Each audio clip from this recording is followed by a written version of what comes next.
भारत का जन्म कोई पिछले 50 साल में नहीं हुआ है।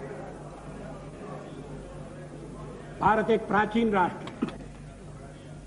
1947 में भी किसी नए राष्ट्र का जन्म नहीं हुआ। 5000 वर्ष पुरानी सभ्यता और संस्कृति का ये राष्ट्र।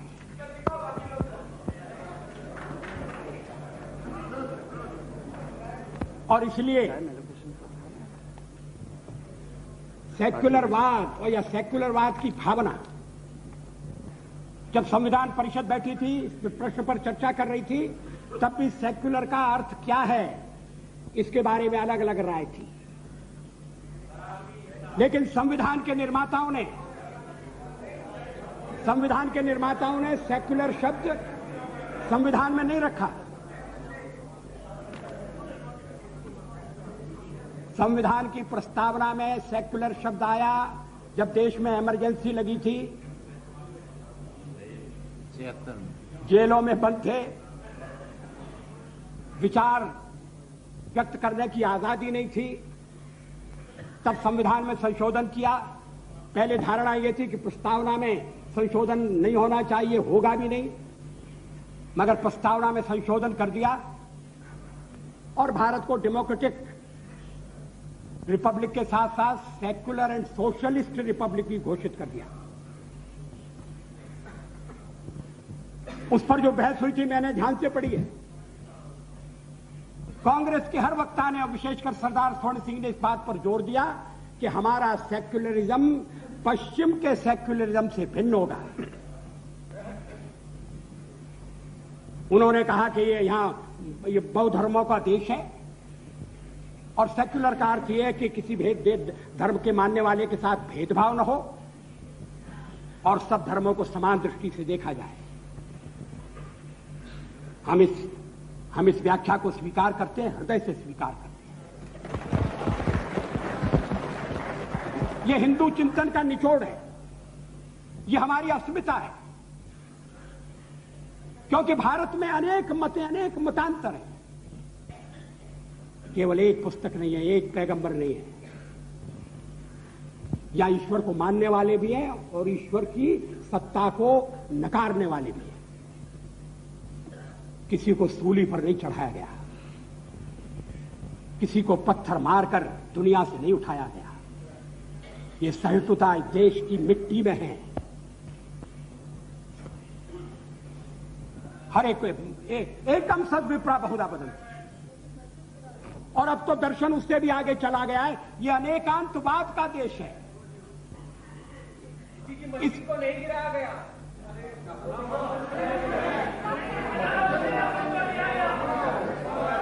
देखिए, बिजू पटनायक ने मुझे वो मामला उठाने से रोका है। अब ये मुझे उत्तेजित कर रहे हैं। सही कह रहे हैं, मंदिर ही गिराया गया, मस्जिद नहीं गिराया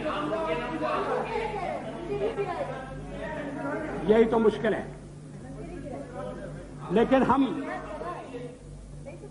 ये अयोध्या की घटना तो बाद में हुई है। आप तो हमको पहले से संप्रदायवादी कह रहे हो, पहले से सेक्युलर विरोधी कह रहे हो, क्योंकि आपका प्रचार राजनीतिक है, वो तथ्यों पर आधारित नहीं है।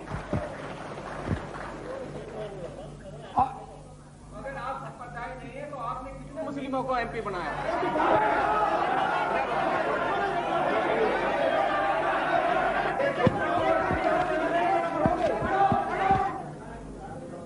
ये एक प्राचीन देश है, इसकी एक जीवन धारा है, वो संप्रदाय से जुड़ी नहीं है। वो जीवन धारा सैकड़ों साल से चली आई है। उसके निर्माण में सबने योगदान दिया। तुम्हें क्या तकलीफ हो गई? देश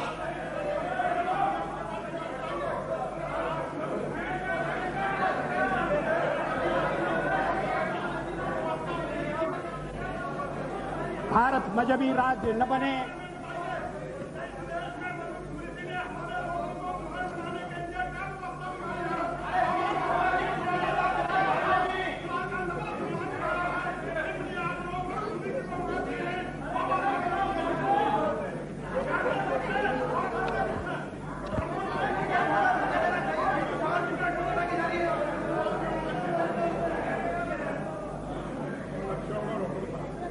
अध्यक्ष महोदय,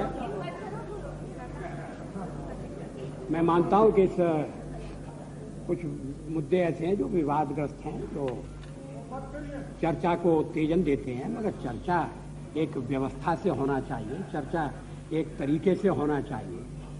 अब मुझे बार बार टोका जाएगा तो मैं तो अपनी बात पूरी नहीं कर सकता। और अगर आप, क्योंकि संख्या में ज्यादा ये फैसला करके आए हैं, क्या आप मुझे भी नहीं बोलने देंगे?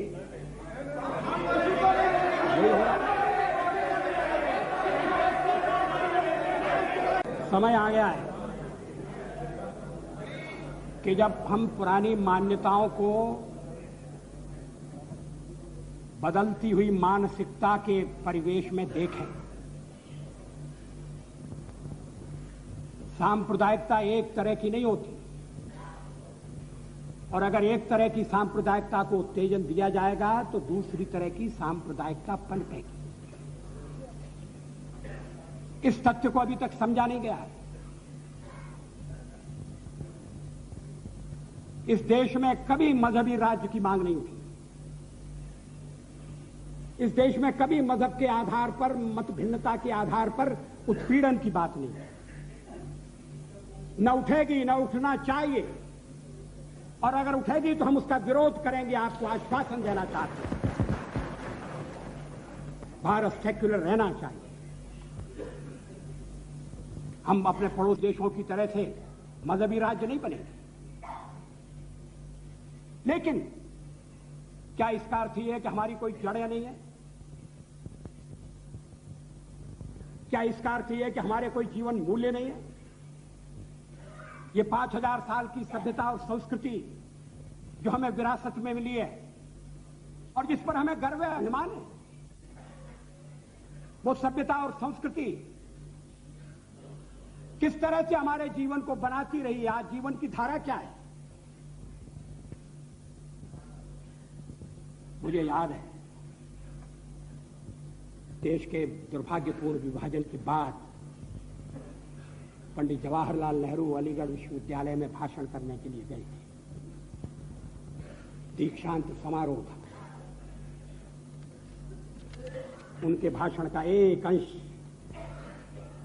मैं आपके सामने उद्धृत करना चाहता हूं। Quote, I have said that I am proud of my inheritance and our ancestors who gave an intellectual and cultural preeminence to India. How do you feel about this past? Do you feel that you are sharer in it and inheritor in it, and therefore proud of something that belongs to you as much as to me? Or do you feel alien to it? Pass it without understanding that strange thrill which comes from the realization that we are the trustee and inheritors of this vast treasure. You are Muslim and I am Hindu.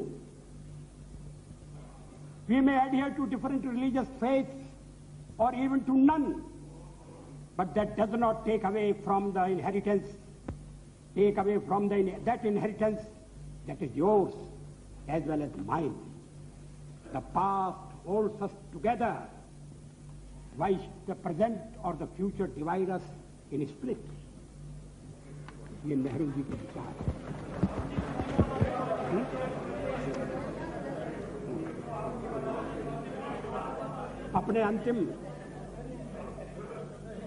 अपने अंतिम दस्तावेज में नेहरू जी ने जो कुछ लिखा है और जो आज पाठ्यपुस्तकों का विषय बन गया है, पाठ का विषय बन गया है, उसको फिर से पढ़ने की जरूरत है। नेहरू जी पर कोई पुरातन पंथी होने का आरोप नहीं लगा, लेकिन नेहरू जी ने उस विरासत की बात की है जो शताब्दियों से हमें मिली है, और इस बात की भी तारीफ की है कि हम अपने दिमाग खुले रखते हैं, हम खिड़कियां खुले रखते हैं, मगर यह भी कहा है कि हम अपने पांव पर मजबूरी से खड़े रहते हैं। क्या इस कॉमन इनहेरिटेंस, कल्चरल इनहेरिटेंस नहीं सकेंगे? इसकी स्वीकृति है। क्या जो अतीत है उसमें अभिमान है?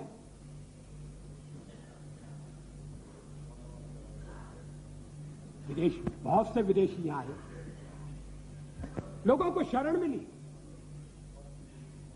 हमने निर्दोष आने वालों को, उजड़ कर आने वालों को वापस नहीं किया। भारत माता की गोद में सबको जगह मिली। जो अपना देश छोड़कर उत्पीड़न का शिकार होकर यहां आए, उन्हें जगह मिली। भारत में पहली मस्जिद केरल में बनी हिंदू राजा की अनुमति से।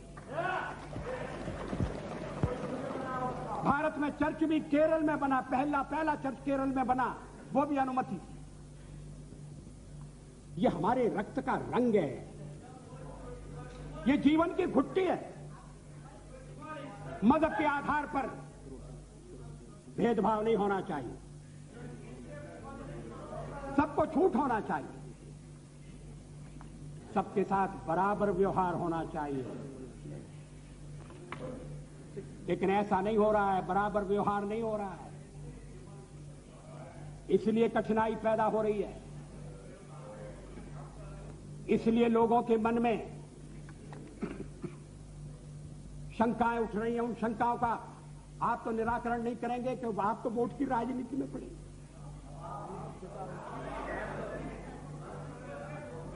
लेकिन मैं आज कहना चाहता हूं, आवश्यकता इस बात की है कि इन प्रश्नों पर भी एक राय बनाई जाए। जब शाहबानो का मामला था और सुप्रीम कोर्ट में गया और फैसला हुआ, एक राय बन सकती थी, कदम उठाए जा सकते। Prime Minister, नहीं उठाया गया। Prime Minister, would you like to conclude before the lunch?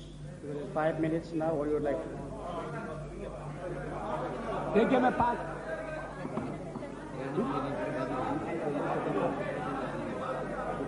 That's why मैंने कहा। अध्यक्ष महोदय, 5 मिनट तो पर्याप्त नहीं होंगे। No, you finish your lunch, then we will go beyond.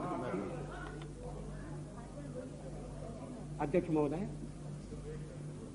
इस पर गंभीर बहस नहीं होना चाहिए। एक कटु सत्य हम समझ रहे हैं, इस देश में हिंदू बहुसंख्या में हैं, मगर उनमें एक माइनॉरिटी कॉम्प्लेक्स जैसा विकसित हो रहा है। माइनॉरिटी में अगर कॉम्प्लेक्स हो, मैं समझ सकता हूं जो संख्या में कम है, वो संरक्षण की बात करें, संरक्षण मिलना चाहिए, ये राजधर्म है। और इसलिए जहां हम राष्ट्र की सुरक्षा पर बल देते हैं, वहां इस बात पर भी बल देते हैं कि देश के भीतर हर नागरिक की जान, माल, इज्जत की और धर्म की हिफाजत होना चाहिए। लेकिन इसके साथ ये भी कहने की जरूरत है कि भारत के हर नागरिक की जान, माल और इज्जत की हिफाजत की रक्षा होनी चाहिए। मैं उल्लेख करा था विदेशों से जो उत्पीड़ित होकर आए, उनके भारत आने की।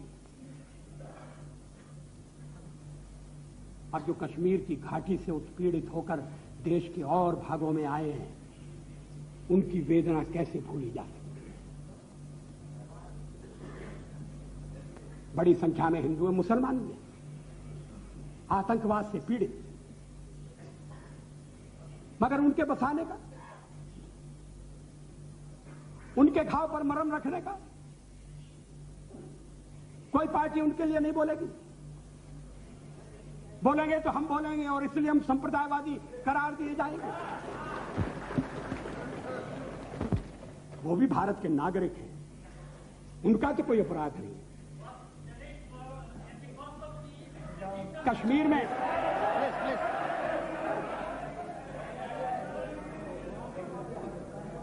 कश्मीर में सूफी विचारधारा का विकास हुआ।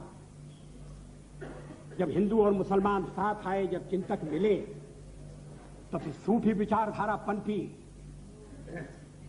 और मुझे मालूम है कि जब सोमनाथ के मंदिर के लिए यात्री जाते हैं, तो उसमें मुसलमान किस तरह से योगदान देते हैं, यात्रियों को कंधे पर ले जाते हैं और सोमनाथ में मिलने वाली जो पूजा की रकमें अमरनाथ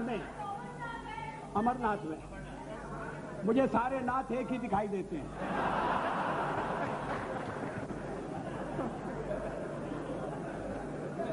उसमें मुसलमान भाइयों को हिस्सा मिलता है।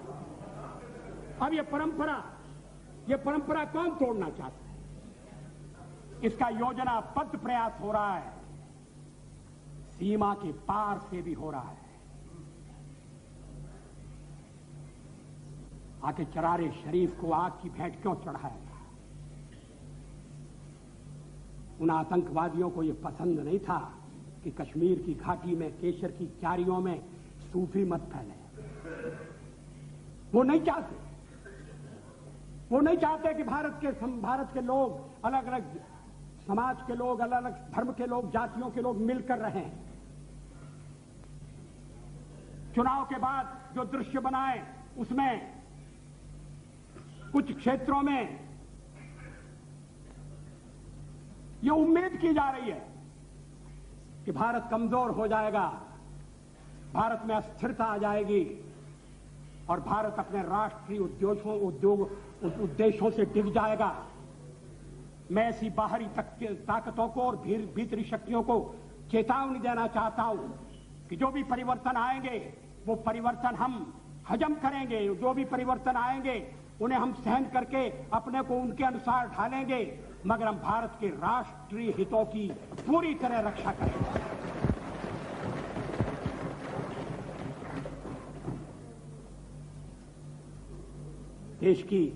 देश की कुछ नीतियां हैं जिन पर आम सहमति है। पुरानी सरकार ने भी बनाए रखी, नेहरू जी के जमाने से बनी है। मैंने जब विदेश नीति पर पहला भाषण दिया तो मैंने कहा यह गुटनिरपेक्षता की नीति पंडित जी आपकी नीति नहीं है। अगर आप न होते तो भी भारत को गुटनिरपेक्षता की नीति पर ही चलना था। देश किसी गुट में जाने की भूल नहीं कर सकता था। भारत कोई इतना छोटा देश नहीं, कोई उसको जेब में रख ले, हम उसके पीछे लग्गू हो जाए। अपनी आजादी के लड़े, दुनिया की आजादी के लिए लड़े, और अब हम किसी गुट में चले जाएं। गुटों से अलग रहने की नीति सही नीति थी और देश उस पर चलता रहा। मगर आज नए संकट खड़े हो रहे हैं। शीत युद्ध की समाप्ति के कारण हमारे चारों तरफ का सुरक्षा का वातावरण बिगड़ रहा है। इस संक्रमण काल में दबाव पड़ने की आशंका है। दबाव, आर्थिक दबाव भी और सुरक्षा के मामले में दबाव भी। जहां तक मेरी सरकार का संबंध है, हम इन दबावों के सामने झुकेंगे नहीं, यह आपको आश्वासन देना चाहते हैं। और मुझे विश्वास है कि इसमें सारे सदन का और सारे देश का मुझे सहयोग मिलेगा। अध्यक्ष महोदय, मैं भोजनोपरांत जब थोड़ी सी जठराग्नि शांत हो जाए उसके बाद मैं आहुति डालूंगा।